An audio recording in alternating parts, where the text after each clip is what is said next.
Good afternoon, everyone, and happy Friday. I'm your friendly neighborhood PM here to give you your top 3 points of the week, as always. Now, before we get kicked off, we have two important announcements to make. First and foremost, I found out that I just became an uncle early this week, so congrats to my older brother and his wife on a beautiful baby girl, and I can't wait to meet her.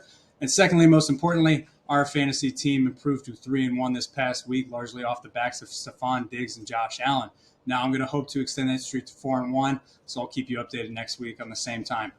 Now, diving in your top 3 points of the week, because that's why you're watching, we're going to dive right in at point number 3, and it is the Sam Bankman-Fried trial kicking off earlier this week. Now, Sam Bankman-Fried, as you might remember, he was the head of FTX, the cryptocurrency exchange that collapsed earlier this year.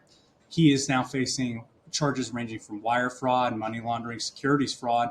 And if he's found convicted of these, he could find himself facing pretty much life in prison. So it's going to be a very interesting trial to keep track of. So we're going to keep you updated here and follow that news ourselves here in the office.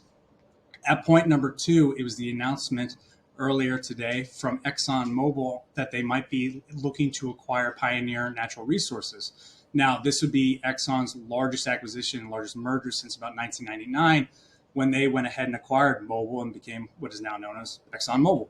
So this deal could be as large as $60 billion. And right now, these are still in preliminary talks and nothing's been made official by either company.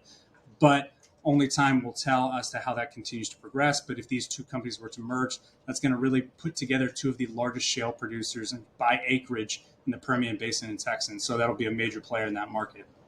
Finally, at point number 1, it's really what's been kind of driving the headlines earlier today, which is the hot jobs report that came out earlier today. Now, we saw non-farm payrolls increase by 336,000 jobs. That blew past economists' expectations for this most recent jobs report and shows that there's continued tightness in that labor market. Now, what this further does is it bolsters the Fed's case for an additional rate hike at their upcoming meeting, because as that labor market remains tight, it helps with consumer spending, which might in turn feed back into inflation. So the Fed's going to be very data dependent on that, but it's going to play a major role in what their decision is at this upcoming meeting. Now, those are your top 3 points of the week. What are we looking forward to for next week? Well, I'm probably a broken record at this point, but it's inflation data next week. It's CPI, it's PPI.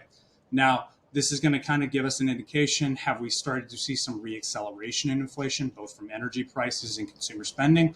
So those data points are going to be very integral because Chairman Powell and the Fed themselves have continued to say they're going to be data dependent on their decisions. So that, coupled with this jobs report that just came out this morning, is going to really play a huge factor at this next upcoming rate decision. Now, that pretty much does it for this week's video. As always, if you've got additional questions, reach out to your financial advisor, dig into the written weekend review. Otherwise, go out there, enjoy that nice fall weather that we're finally starting to see roll over. Otherwise, we'll see you the same time next week. Thanks. Bye.